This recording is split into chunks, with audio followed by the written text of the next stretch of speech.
नमस्ते मित्रों। आज मैं आपके साथ महाराज धंगदेव के एक अलग चरित्र की बात करूंगा। खजुराहो स्थित जो मंदिर हैं उनके निर्माण का मुख्य श्रेय अगर कहें तो महाराज धंगदेव को जाता है।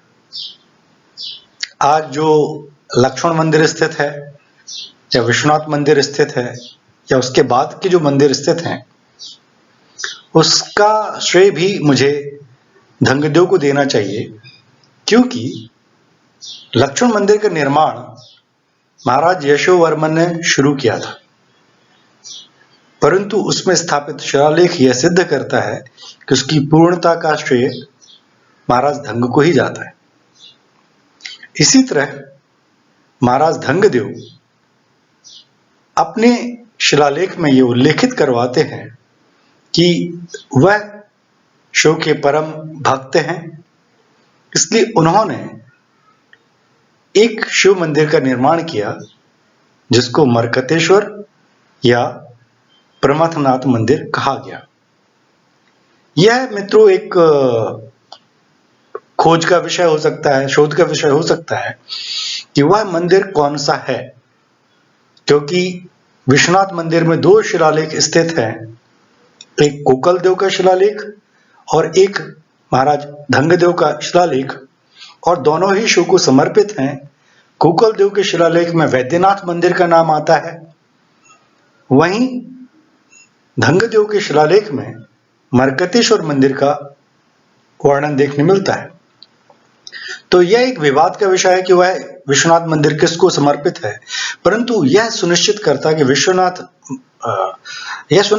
है कि महाराज धंगदेव ने एक मंदिर निर्माण किया था।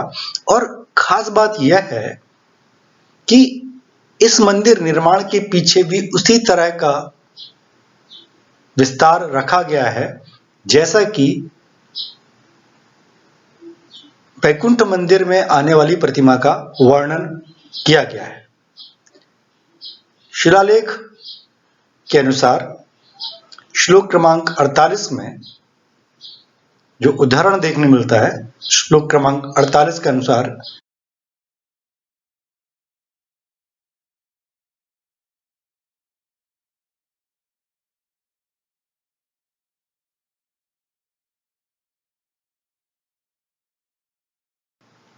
मरकत मणि से बना हुआ विश्वविख्यात विशाल लिंग, जिसको इंद्र ने पूजा और जिसे प्रसन्न होकर अर्जुन ने प्राप्त किया और इस पृथ्वी में स्थापित किया, जिसे युधिष्ठिर ने पूजा, अंत में महाराज धंग ने पूर्ण श्रद्धा के साथ उसे स्थापित किया।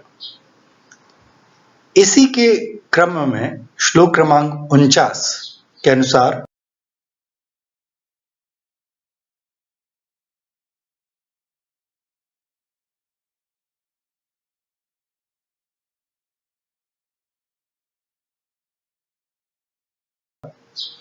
सभी क्लेश के पासों के हरण करने वाले शिव की द्वितीय पाषाण प्रतिमा को मंदिर में स्थापित किया।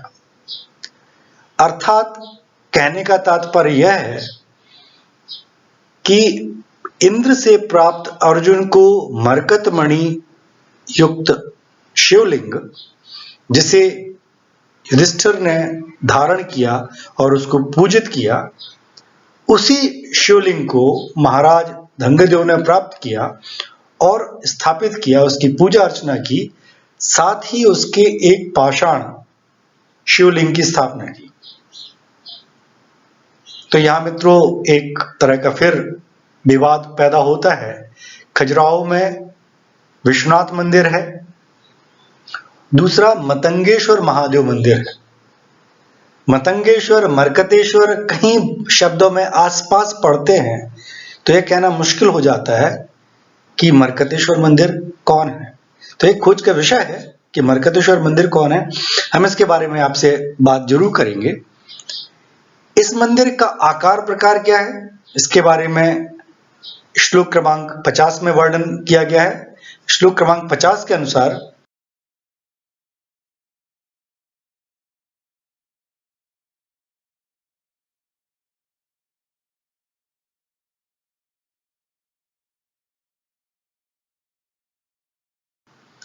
शरद ऋतु के श्वेत बादलों के समान प्रतीत होने वाले महादेव शंभु के लिए महाराज धंग ने एक मंदिर का निर्माण किया। जब सूर्य का सारथी अरुण बादलों से ढके स्वर्ण शिखर के पास से निकलता है तो उसकी चमक से उसका रंग चित्तेदार हो जाता है और उससे मेरु की चोटी भी इससे छोटी दिखाई पड़ती है। और इसकी थोड़ी सी और प्रशंसा करने के लिए श्लोक क्रमांक 51 में वर्णन देखने मिलता है। श्लोक क्रमांक 51 के अनुसार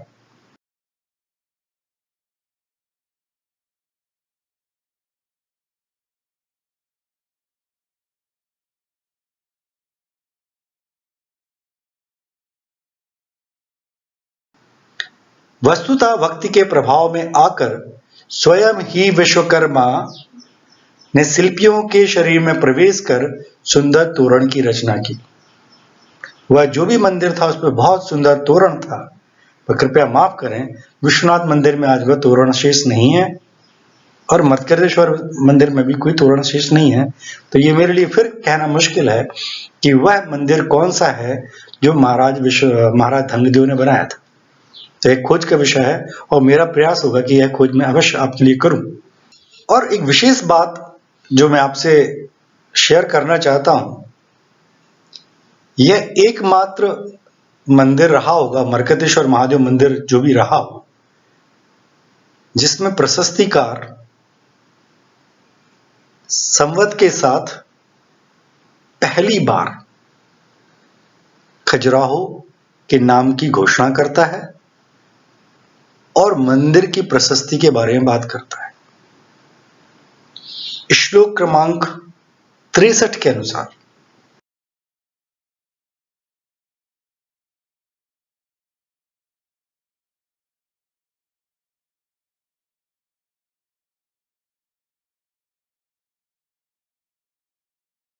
संवत 1059 श्री खरजुरवाहक में राज श्री धंगदेव के राज्य में देव श्री मरकतेश्वर की प्रशस्ति पूर्ण होती है। प्रशस्ति सिद्धा, यहां प्रशस्तिकार खरजुरवाहक का लेखन करता है, साथ में मरकतेश्वर मंदिर के बारे में लेखन करता है। तो मित्रों, यह अपने आप में बहुत विशिष्ट है कि महाराज धंगदेव के चरित्र की हम जब बात करते हैं तो उनके पैदा होने से मृत्यु तक उनके मंदिर निर्माण की बात आती है, उनके इतिहास की बात आती है, उनके राज्य विस्तार की बात आती है, उनके चरित्र की बात आती है। ये सारे लक्षण बहुत सुंदर तरह से लक्ष्मण मंदिर स्थित शिलालेख और विश्वनाथ मंदिर स्थित शिलालेख में देखने मिलती है। तो मित्रों, शायद ये सारी जानकारी आपको बहुत रोचक, ज्ञानवर्धक लगी होंगी। अगर आपको ये सारी चीजें पसंद आती हैं तो प्लीज मेरे वीडियोस को शेयर करें, लाइक करें और सब्सक्राइब करें मेरे YouTube चैनल खजुराहो विद अनुराग को। नमस्कार।